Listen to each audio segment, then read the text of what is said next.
This conference will now be recorded.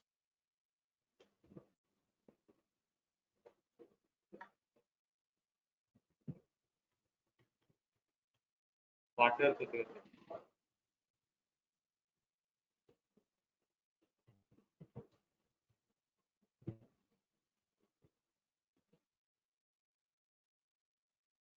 I think we are just going through this investigation part. So, audiogram is done only to confirm your tuning for test findings. And the advantage of audiogram is it can be documented and you know the quantity of hearing loss. Although you can make a rough estimate by doing a serial tuning for test. So culture and sensitivity is very important. If there is discharge, to know what is the positive or what organism is sensitive, rather than indiscriminately prescribing antibiotics. Try to be very judicious in the use of antibiotics. Mastoid X-ray, there are two views which are mostly asked to you. One is the Schuller's view and another is the Law's view.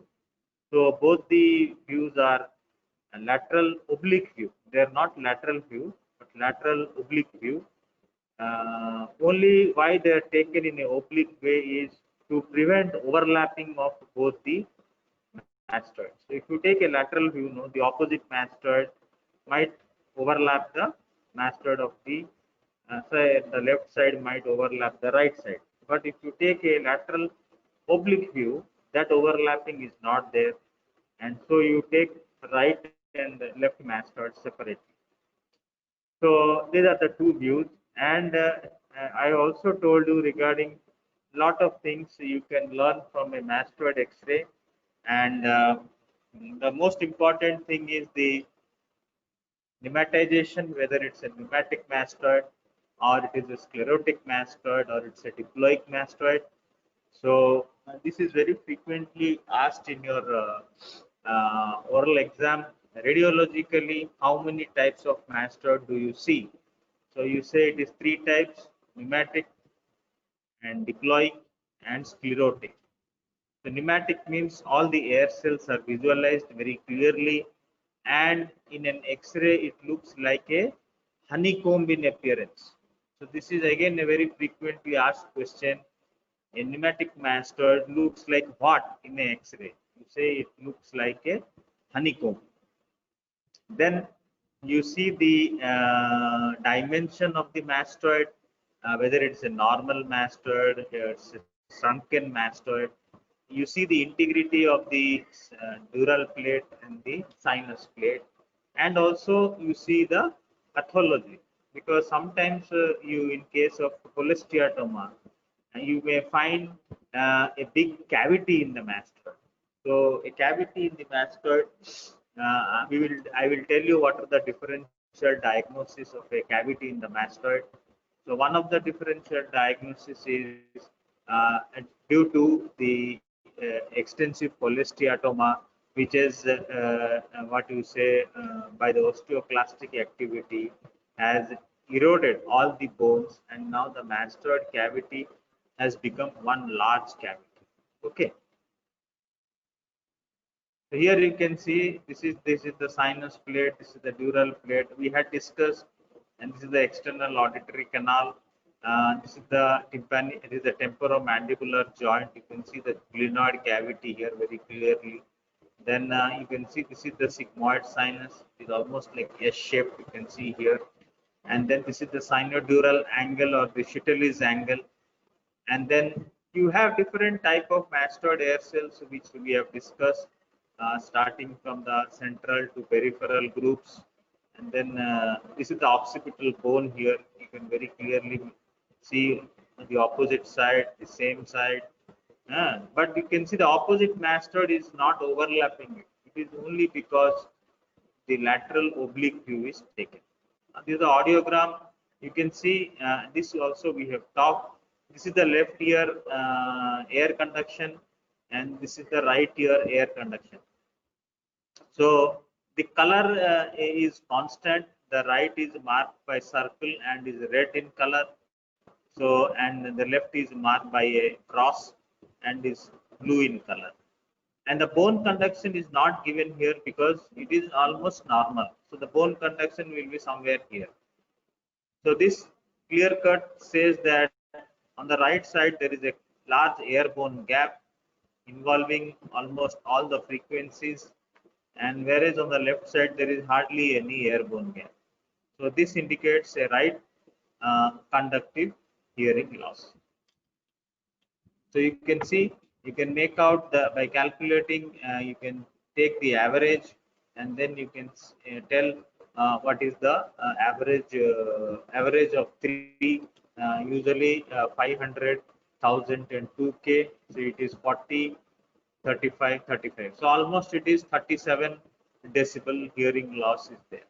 So you can calculate like that. So this already we have gone through pure tone audiometry. So aims. So eardrops also I have taken. I have told you in last class. So nasal decongestants are given particularly in active case to help in opening of the eustachian tube and thereby draining out the middle ear uh, discharge. So ear must be kept dry and pre-existing sinus infection to be treated. Very, very important. Sinus infection, adenoids, tonsils, nasopharyngitis, GERD, all should be ruled out before subjecting the patient to surgery. Very, very important. You don't want to do a myringoplasty, and if the infection is there in the sinus, then immediately post-operatively patient will develop sinusitis, and then the whole then there will be a reperforation. So, so surgery towards eradication of focal sepsis, and surgery is aimed towards eradication of middle ear disease. So this is known as mastoidectomy, where you do to eradicate the disease from the middle ear, and surgery aimed at reconstruction of sound conducting mechanism, either myringoplasty or tympanoplasty. So these are two different terminologies. Myringoplasty is nothing but you repair the damaged tympanic membrane, and you don't touch the ossicular chain. You just repair the tympanic membrane. But in tympanoplasty, you repair the tympanic membrane, but also you try to repair any defect in the ossicular chain. Then ossiculoplasty, where operation is performed to repair or reconstruct the ossicular chain. So tympanoplasty by definition is an operation performed to eradicate disease in the middle ear and to reconstruct the hearing mechanism with or without mastoid surgery, with or without TM grafting. Now, one question you may ask, how does it help to reconstruct the hearing mechanism when we have not grafted the drum? Now, what happens is sometimes when you uh, go into the surgery and you find that there are still some foci of infection, and then you decide on table that if we graft the drum, then this infection may not subside and may lead to reperforation.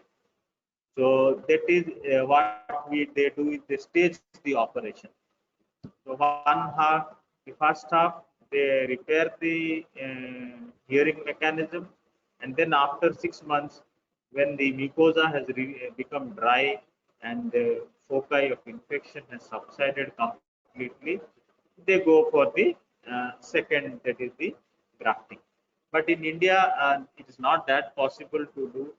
So we do all this in one setting, that is eradication of disease, hearing reconstruction, as well as grafting. So myringoplasty, the prerequisites, very, very important. Everyone will be asked this question. What are the prerequisites for myringoplasty? So one is the ear should be dry, at least for a month, minimum. Minimum is 1 month, better if it is 3 months. So minimum it should be dry for a month. So if a patient, whenever you are taking a patient for surgery, always remember you inquire about the when was the last episode of ear discharge. So if the last episode is well beyond 1 month, then you can go ahead with a myringoplasty. Good cochlear reserve. The, you see when you are doing an audiogram, if you find the bone conduction almost at near normal level, then you are rest assured that the cochlear reserve is good. And then by tuning for test, if you find a purely conductive hearing loss and absolute bone conduction test is normal, normal eustachian tube function. So this is also one of the prerequisites. So how to establish a normal eustachian tube function? So it is very difficult actually to establish a normal ET tube function, particularly in a perforated ear. But what you can do is you can uh, keep some drop in the ear, and then if the eustachian tube is functioning, then the bitter taste of the drop the patient can appreciate after some time. So that indicates that the eustachian tube is patent. So functioning, to know the function is quite difficult, but patency of the eustachian tube can be tested. Another way you can do is you can increase the pressure in the external auditory canal, and you measure the pressure in the nasopharynx. So if the pressure you apply in the external auditory canal, the pressure is there, you measure in the nasopharynx are roughly the same, that means the eustachian tube is patent. And if you apply a pressure in the external auditory canal, but you are not getting a good increase in pressure in the nasopharynx, that means there is a blockage of the eustachian tube. So in that condition, you have to find out what is the cause of the blockage and try to treat and try to decongest the eustachian tube by using systemic decongestant. Purely, not purely conductive hearing loss and no cholestia. So these are very, very important prerequisites for myringoplasty. Grafting technique, there are two. One is the onlay and underlay, and there are also interlay. But you remember onlay and underlay. So underlay is the most commonly practiced one. Everyone does an underlay technique, and onlay technique very few do. So underlay technique, the graft is placed medial to the handle of malleus. So the graft is placed medial to the handle of malleus, and in onlay technique, the graft is placed lateral to the handle of malleus. So these basic differences are two. Underlay, the graft is placed medial to the handle of malleus. Onlay, here what you do, I told you tympanic membrane has three layers: outer epithelial, inner middle fibrous, inner mucosal. So here you lift the only the epithelial layer and then keep the graft above the or lateral to the fibrous layer and put back the epithelial layer. So it is not a very easy technique to do, but some people they prefer onlay, but majority they go for the underlay technique. Now, aims of tympanoplasty is to eradicate the disease, restoration of middle ear aeration, reconstruction of sound conduction mechanism, and creation of self-cleansing dry cavity. So disease eradication is very, very important. we have to remove all the disease from the by doing a cortical mastoidectomy. You can remove the disease from the mastoid antrum, and then thereby establishing a the patency of the adductors. You can help in aeration of the uh, uh, mastoid antrum and different mastoid air cells. Reconstruction of sound conducting mechanism, either by grafting it if the ossicular chain is intact, or by doing an ossiculoplasty. So this is the type 1 tympanoplasty is known as myringoplasty, where is only grafted the drum. The ossicles are normal. The type 2 is myringo-incudopexy, means here what happened, this is the handle of malleus here, this is eroded. So if it is partially eroded, you can still keep on the handle, it is well and good. But if it is totally eroded as shown in this picture, then you put it on the incus. You can put it over the incus. So it is called myringo-incudopexy. Here in the third type are the columella tympanoplasty. So this is another question very frequently asked. Which type of tympanoplasty is known as columella tympanoplasty? It is known as the third type. So columella is a bird which has only one ossicle, that is the stapes. So here the malleus and incus are eroded, only the stapes superstructure and stapes head is there. So you keep the graft over the head of the stapes. Okay, so then this is called as type 3 or myringostapedopexy or columella tympanoplasty. Now the type 4 is called the cavum minor.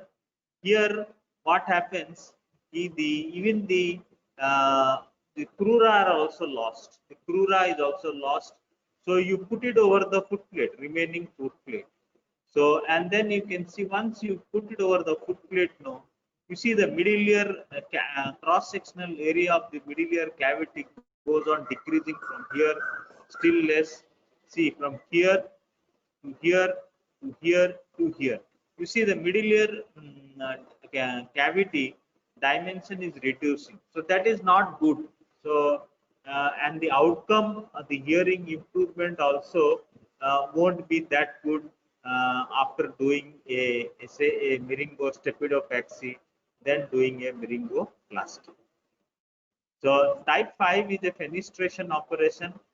Here what happens is for normal hearing, you need two functional windows. One is the oval window, another one is the round window. Here is the round window. So what happens is, if this fenestration operation was popularized or first started by Lampert.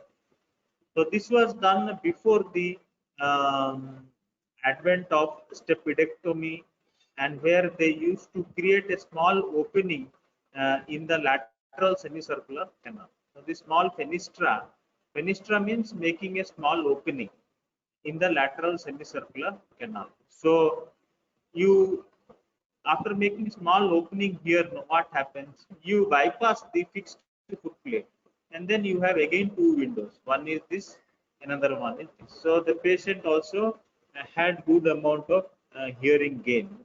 But then what happens? Then slowly, the concept of stapedectomy and stapedotomy when it came, this is not done anymore.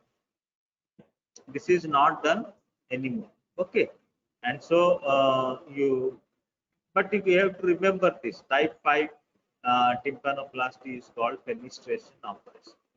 So type 6 is called the sono inversion technique. So here what is done is, sono means sound, inversion means inverted. Now routinely what happens, the sound enters through the oval window and leaves through the round window. But here what is done, the round window, the sound enters through the round window and comes out through the oval window. This is known as the sono inversion technique. And you can see the oval window is shielded by the graft, and then the sound is preferentially directed towards the round window. So this is known as the sono inversion technique. So surgical approaches, transcanal or endometal approach. So here transcanal approach can be used for a small perforation or if a patient is having a wide external auditory canal. So what do you mean by a wide external auditory canal means when you take the ear for examination under microscope now, when you put a ear speculum, you can see all the four quadrants of the tympanic membrane without changing the position of the patient head or the position of the microscope. Got my point? Hello? Hello? Sir, So without changing the patient position, head of the patient or the without adjusting the microscope, if you can see all the four quadrants of the tympanic membrane very clearly, then it is called as a wide external auditory meatus. So in that case, a transcanal or endometal approach can do, and particularly if the perforation is limited to posterior inferior quadrant, this is a good approach. Next approach is, so this incision given here is for transcanal or endometal approach is called as the Rosen's incision. Rosen, R-O-S-E-N, Rosen's incision. Then you have the endoral approach, and then you have the classical post-oral approach. So in endoral approach, a few surgeons they prefer to do an endorally, and majority they go for a post-oral approach. So this endoral approach, the incision is known as the Lempert incision. So and in the post-oral approach, the incision is known as William Wild's incision. You just remember these three approaches and the incision name. Uh, Endometal Rosen, endoral you have Lempert, and post-oral you have William Wild's incision. We will again discuss all this when we will take up ear surgeries. So grafting material, so temporalis fascia is preferred in majority of cases. Suppose a patient has come to you for a revision surgery, means already operated twice. So the chance of getting temporalis fascia graft, where you see it is, means the temporalis fascia graft has failed twice. In those cases, you can go for either a tragal cartilage or even conchal perichondrium or tragal or conchal cartilage. You can use a periosteum, vein, fatty tissue from ear lobule, fasciolata, external auditory canal skin, but this has the dangerous, you might land up with cholesteatoma. So external auditory canal, even this previously when the surgery evolved, no, they were using split thickness skin graft to cover the defect, but that resulted in lot of cholesteatoma cases. Dura, preserved Dura. If you have a bank that keeps Dura, you can also use that. So even full thickness or split thickness skin graft. But the most favored thing which till now we have done here is we have used temporalis fascia, we have used tragal cartilage, and we have used conchal perichondrium as well as tragal conchal cartilage. Fatty tissue from ear lobule is particularly used, what is known as a fat myringoplasty, where you have done the surgery and unfortunately there is a pinhole perforation. So to cover that, you can take fat from the ear lobule, uh, fat from the ear lobule, and do a myringoplasty. So, The vein particularly, some surgeons they use to cover the footplate of the steps after they make a opening there. That is called as the stepidotomy. So temporalis fascia is most favored. Why is another question very frequently asked by examiners. It has a low basal metabolic rate. So what does that mean? The oxygen consumption is very low, and it can survive where even the partial pressure of oxygen, even though the partial pressure of oxygen falls down, the graft survive and doesn't get rejected. So that is the reason why a low basal metabolic rate, the graft survives. Its thickness is more or less resembles that of the normal drum, that is around zero point 0.6 millimeter, and it can be harvested through the same post oral incision.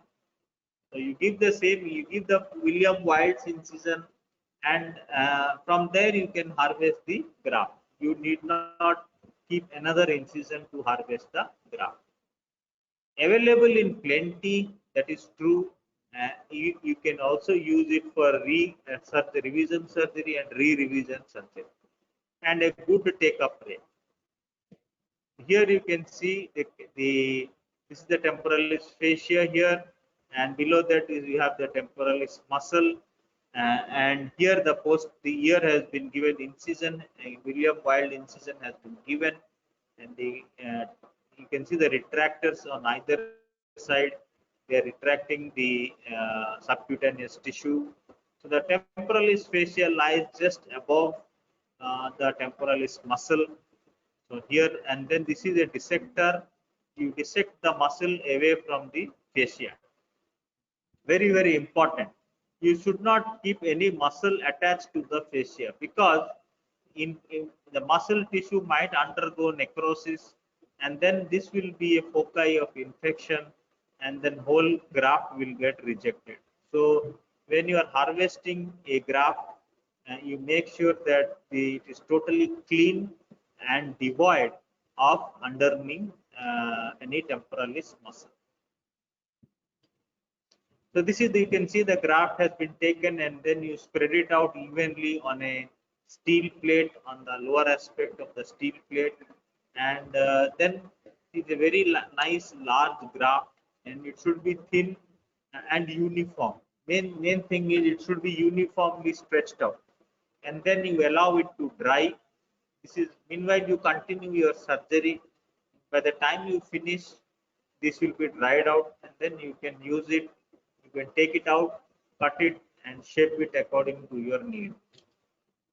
So this I have already told you. I did not go into it. So this finishes your what you say, the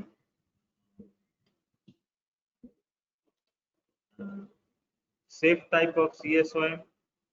So now coming to the other variety, that is called the atticoantral type. So atticoantral type means,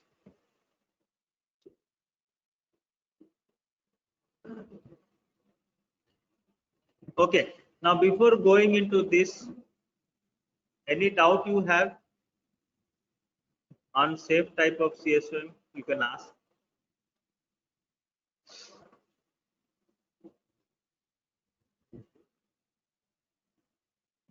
Hello.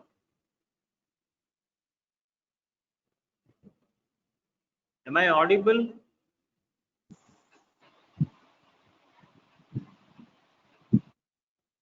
Sir. Hello. Yes, sir. Any doubt you have? Any one of you? No, sir. No. Okay. So now going to the other type, that is called the atticoantral. So, so it involves the posterior superior part of the middle ear cleft, and is usually associated with cholesteatoma, which has bone eroding properties. So cholesteatoma is characterized by thick, purulent, scanty, foul-smelling, blood-stained, persistent discharge and may be associated with perforation in pars cluster. So it is otherwise known as unsafe or dangerous type. So you see the nature of discharge changes. It becomes thick and purulent and scanty in foul smelling. So why scanty in case of anticoagulant disease? Because the epithelial lining is devoid of goblet cells and mucous secreting glands. So they are not present there. So definitely the discharge which you get will be scanty and will be blood tinged because of osteitis and granulation tissue. You may have a blood tinged discharge. So very important. The term cholesteatoma is coined by Johannes Müller in the year 1858. So defined as a three-dimensional sac lined by matrix of keratinizing stratified squamous epithelium that rests on a thin layer of fibrous tissue and contains desquamated keratin debris which grows at the expense of surrounding bone. So three things to remember. One is the sac having a keratinizing stratified squamous epithelium and having desquamated keratin debris, and it has an independent growth.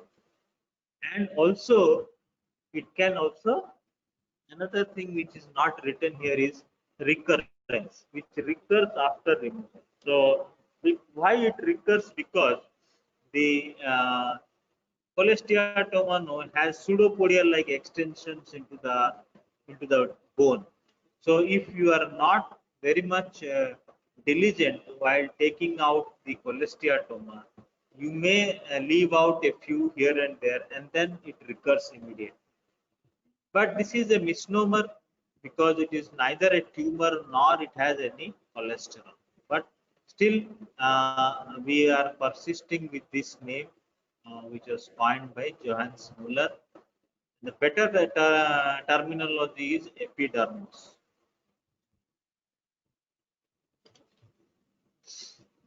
So this is another definition. You can see it's a three-dimensional epidermal and connective tissue structure forming a sac composed of stratified squamous epithelial outer lining and desquamated keratin center. So the outer lining has epithelium, stratified squamous, but the main bulk he has only the debris conforming the middle ear cleft. So it will go along the middle ear cleft. How the middle ear cleft it is? The cholesteatoma will slowly expand, gradually will erode the adjacent bone. Capacity for progressive and independent growth, I told you, involving the underlying bone and replacing the middle ear mucosa. So slowly, the middle ear mucosa, what is there? You know, the middle ear mucosa has uh, ciliated columnar epithelium or cuboidal epithelium. But here, this squamous epithelium slowly it replaces the columnar epithelium and tendency to recur. So this is coined by Abrahamson in 1977. So histologically, it is a expanding lesion of the temporal bone composed of one cystic content, that is the desquamated keratin center, matrix comprising of keratinizing stratified squamous epithelium, and the perimatrix. So it has a central cystic content. It has a matrix which covers the cystic content, and then again a matrix perimatrix that lies outside the matrix that has granulation tissue and that secretes multiple proteolytic enzymes capable of bone destruction. So, in fact, it is not the keratinizing squamous epithelium or the matrix which causes bone destruction. It is the perimatrix. The perimatrix is the granulation tissue. They have proteolytic enzymes. So that cause bone erosion. And then slowly, the matrix follows the perimatrix. Here you can see this is the adjacent bone And here you have the perimatrix here. Okay, and then this is the matrix of stratified squamous epithelium, and this is the keratinized epithelium. You can see they're arranged in layers because this is not a fast growing, it's a very slow, ongoing, continuous process.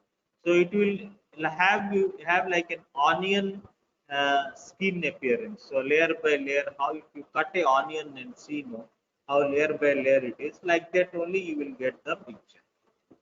This is the keratin mass, which is acellular. No cells are there here. All the cells are over surrounding the central. So what happens here? This squamous epithelium, they secrete the dead keratin gets secreted into the middle part, and then slowly it grows like this, and this keratin middle part it enlarges slowly. So bone destruction. So what are the cause?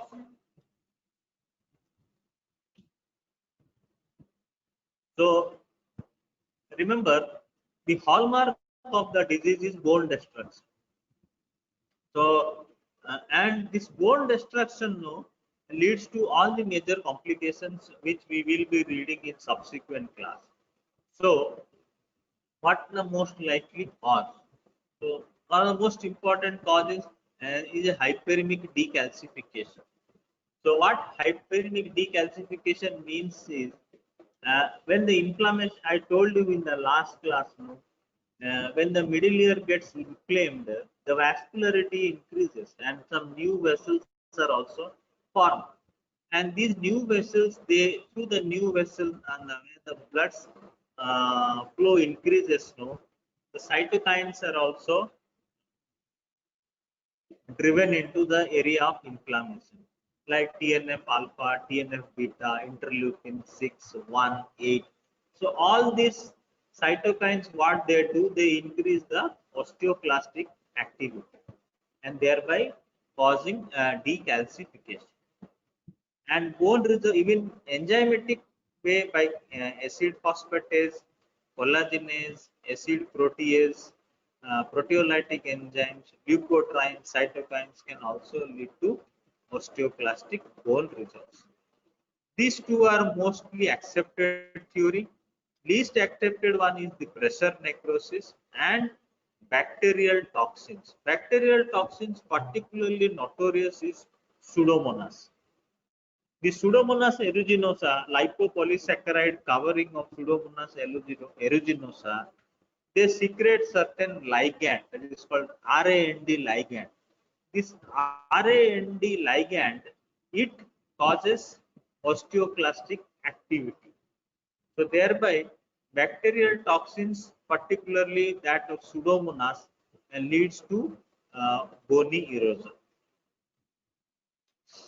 So coming to the types of cholesteatoma, so you have congenital and acquired. So primarily two types, congenital and acquired. Acquired may be primary acquired or secondary acquired. So primary acquired is the retraction pocket formation by Whitmark, basal cell hyperplasia by Rudy, or squamous metaplasia by Sade. And secondary acquired also may be due to squamous metaplasia or epithelial migration, Habermas. So these are different theories of cholesteatoma. So don't get confused, because these are the scientists who have proposed these theories of cholesteatoma. So among them, the major part is due to retraction pocket formation, and that is by the Whitmark. The other variety is post-traumatic and post-surgical. So they cannot be grouped into, so you can say it as either a different group. This can be idiopathic, or you can say graft cholesteatoma. So after you graft the tympanic membrane, and thereby what happens, then the cholesteatoma develops. Or post-traumatic. Post-traumatic usually say a penetrating trauma to the tympanic membrane, where the squamous epithelium is driven into the middle ear.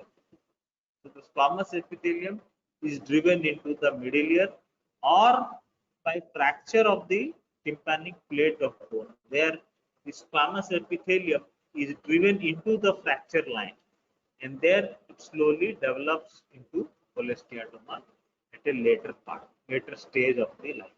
Okay, am I clear till now?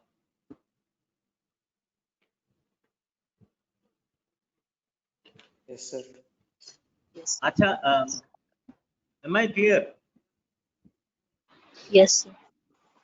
Acha, Murali, who has joined now, can you just switch on your microphone, Murali?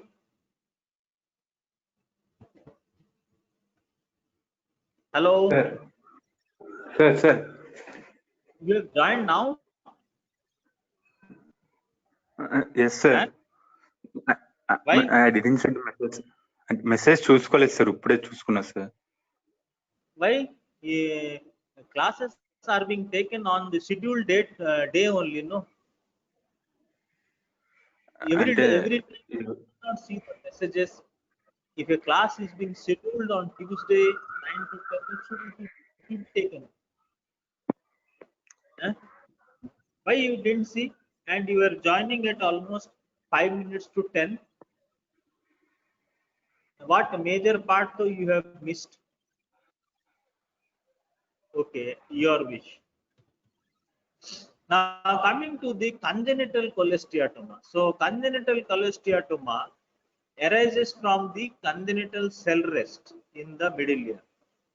It can arise in different parts, but the most common is in the petrous apex or the cerebellopontine apex. So here, this is the reason where the congenital cell rest, as the cholesteatoma arises from the congenital cell rest, and then the most common site is the petrous apex, and where it behaves as a cerebellopontine angle tumor, or that is known as a CP angle tumor. So it is one of the differential diagnoses of CP angle tumor, that is congenital cholesteatoma. So, which cholesteatoma will you say as congenital, and which you will say as acquired? So, for that there is a criteria. This is set by Levinson in 1989. The Levinson criteria for congenital cholesteatoma is when you see a white mass medial to normal tympanic membrane. So the pars tensa, pars placida, all are perfectly normal. You just see a white mass. And mostly remember, the white mass is mostly in the antero superior quadrant. So the white mass, it has been found that in a majority of cases, it is seen in the antero superior quadrant. Number one. Number two, normal, I have told you, no prior history of otorrhea or perforation. So there will be no prior otologic procedures, and prior bouts of otitis media were not ground for exclusion, as was the case in original definition. So this is a little complicated. What you see, you remember this. One is a white mass medial to normal tympanic membrane, no history of ear discharge or perforation, and no history of any ear surgeries. So these 3-4 criteria you remember, that is known as the Levinson criteria. Here you can see the mass, white mass in the antero superior quadrant, and the tympanic membrane looks okay.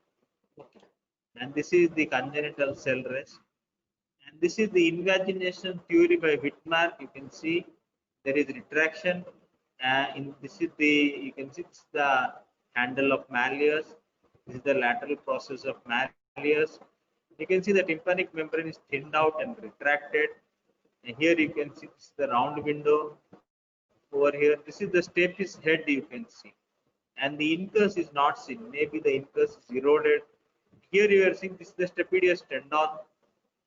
You can see very clearly the stapedius tendon, and this part has gone in, that is invagination of tympanic membrane from attic or posterior superior part of pars tensa. This is the gone in, and small dimple is there in the attic. So retraction again can involve the pars tensa as well as pars flaccida. The pars tensa retraction has been graded into 4 categories by SAID, grade 1, grade 2, grade 3, grade 4. So you can say this as a grade 4 pars tensa retraction. So where what grade 4 means, the tympanic membrane is plastered onto the medial wall of middle ear and does not move with Valsalva. So whatever Valsalva you ask the patient to do, there is no movement of the tympanic membrane. It is called grade 4. Grade 3 will be similar picture, but when the patient does Valsalva, this comes out. This comes out. That is called as the grade 3. Grade 2 is where the drum is retracted, and you can see the part of it is also getting attached to the long process of the incus. So usually it is attached to the malleus handle, but here also it gets retracted and goes and attaches to the long process of incus. That is grade 2. Grade 1 is where you can have only distortion of the cone of light. So grade 1, grade 2, grade 3, when the patient does a Valsalva, there is a movement of tympanic membrane. But grade 4, when the patient does Valsalva, there is no movement. So this is the difference. So retraction pocket formation, you can see gently that the retraction pocket, gently it is formed, and this retraction pocket formation develops secondary to eustachian tube dysfunction. So eustachian tube dysfunction is the primary, what you say, the reason behind development of retraction pocket. So why retraction pocket develops is, I told you that the middle ear cleft is aerated only through the eustachian tube, and the eustachian tube, the nasopharyngeal end of eustachian tube, is the only source of entry for air.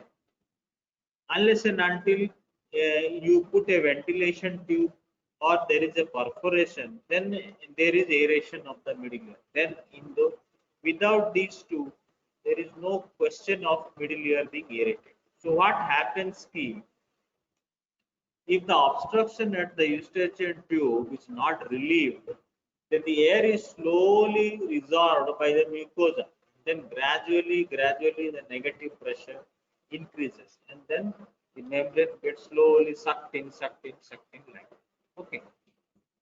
Here you can see initially, you can see this is the mouth of the retraction. It is quite wide and it's self-cleansing, so it can clean itself, or even it can be visible to you as a surgeon. This part is called the fundus.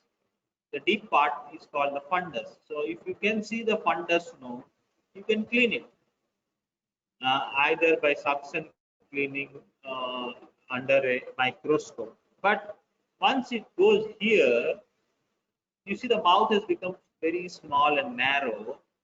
So the self-cleansing property is lost, and then the debris starts to accumulate here. And you can't see the fundus from with the help of a microscope. So in that cases, you cannot clean here. So then slowly this will expand like this, expand, and then it will erode the bone and grow slowly in all directions. Grow this direction, this direction, this direction, this direction. It will slowly grow in all the directions. The third is this is the retraction pocket theory by Wittmark, and I just one thing I will tell you. In case of attic retraction, the first area where the cholesteatoma starts to form is known as the Prusak space. I have a picture. I will just show you. This 1 second. See, this is the Prusak space over here. Now you can see this is the malleus head over here, and here just adjacent to it you have the Prusak space. I'll come here and show you. This is the Prusak space. Okay. Now here you see, this is the Prusak space here. So here the boundaries of Prusak space I will tell you. So it is bounded laterally by the pars flaccida of the Sharp-Wells membrane, medially by the neck of the malleus, inferiorly by the lateral process of malleus, superiorly by the lateral malleolar fold. So these are the four boundaries of Prusak space, laterally by the Sharp-Wells membrane here, medially by the neck of the malleus, inferiorly by the lateral process of malleus, superiorly by the lateral malleolar fold. So these four boundaries, the Prusak forms the boundaries of Prusak space, where the cholesteatoma, attic cholesteatoma starts. Classical attic cholesteatoma starts in the Prusak space. So basal cell hyperplasia theory by Rudy, and it is based on infection and inflammation. So here what they say is the basal membrane breaks. So you can see the epithelium has a basal membrane, and then you have different layers. So here the prickle cell layer, they pierce the basal membrane like this and grow in and forms the cholesteatoma. So the squamous epithelium, the prickle cell layer, invades into the subepithelial tissue in pars flaccida like epithelial cones, forming microcholesteatoma.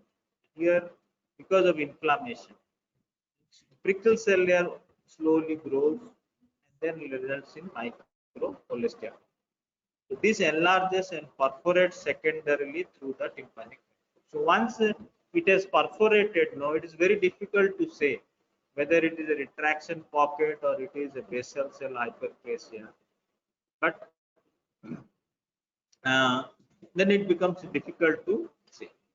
But in all cases, you remember, no, the cholesteatoma will have some attachment with the tympanic membrane. So the squamous epithelium of cholesteatoma invariably comes from the tympanic membrane. So they have done the cytokeratin study and found out that the cytokeratin of the cholesteatoma matrix and the cytokeratin of the tympanic membrane squamous epithelial lining are the same. So anyhow, by some way or the other, they will be connected to the tympanic membrane. Squamous metaplasia theory, the cuboidal epithelium undergoes metaplasia to squamous epithelium. So here the middle cuboidal epithelium is pluripotent and can be stimulated by inflammation to become keratinizing squamous. That is the reason why. And then epithelial migration theory by Haberman. And this is the metaplasia theory by Sade, and this is Haberman's theory. And squamous epithelium from tympanic membrane migrates to middle ear via TM perforation. So this scenario now occurs more commonly. It is seen with total perforation. So last class we were discussing the difference about subtotal and total. So subtotal perforation indicates here in subtotal perforation the fibrous annulus is spared, whereas in total perforation the fibrous annulus is involved. So what happens when there is total perforation, no, the chance of this epithelial migration into the middle ear is very high and leading to pars tensa cholesteatoma. Vamsi Krishna. Vamsi Krishna. Hello. Hello, sir, present, sir. Now, Sir, join now. sir, I can't hear you. Then there is just Sir, 5 weak, minutes of sir, weak signals. weak signal. Where you are staying? Disconnected, sir. Acha. Okay. Tertiary or post mechanisms are epithelial entrapment in the fracture line, which I have told you, or ingrowth of epithelium through the fracture line, traumatic implantation of epithelium into the middle ear, or entrapment of epithelium medial to external auditory canal in case of ESC stenosis. But these three we remember is more important. One is implantation of epithelium either post-surgical or by a penetrating injury, or entrapment in the fracture line of the tympanic part of the temporal bone. So pathology, you have four types: cholesteatoma, osteitis, and granulation tissue, and then you have ossicular necrosis, and then you have cholesterol granuloma. So clinical feature: ear discharge, scanty, purulent, continuous, and foul smelling and blood tinged. The foul smelling like a rotten fish odor, and hearing loss will be conductive or sensorineural. Tympanic membrane perforation may be a marginal or attic perforation, or may even be a total perforation. Retraction pocket in the attic or posterior superior quadrant. Cholesteatoma flakes also you can see. You can also find a polyp which looks quite fiery red in color, osteitis, and granulation tissue. So granulation tissue, the moment you touch it starts to bleed, and that might be the only thing you see. The granulation tissue. Beyond that, you will have the cholesteatoma. So if you take a CT scan or a X-ray, you can gauge the size of cholesteatoma. Here you can see a deep attic retraction pocket here. So when you say it's a perforation, when you say it is a pocket. So the moment till you see the fundus of the, if you are able to visualize the fundus, then you say it is a retraction pocket. If you don't see the fundus, you say it is a perforation. So this attic retraction pocket can result in a inactive squamosal as well as active squamosal. The inactive squamosal, where the pocket is very shallow and self-cleansing, definitely it will be inactive. But where the pocket is deep and the opening is very shallow, in those cases, the keratin debris gets accumulated, and then subsequently secondary infection will lead to discharge. But a retraction, but the attic perforation definitely has a indicates a active stage of disease, where the initially the retraction pocket has broken, and now the disease has spread into the epitympanum and most likely into the mastoid attic. So already time is up. Just give me 1 minute to take your attendance.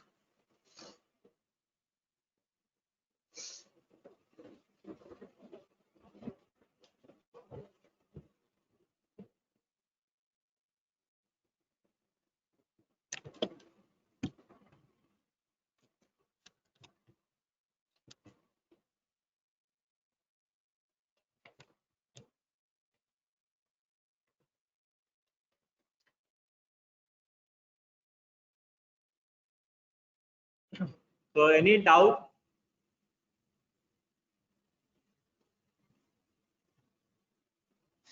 Any doubt? No, sir. We will meet next Tuesday, and please check in early and don't come half an hour, 45 minutes late to the class. There is no use in coming. Okay, thank you.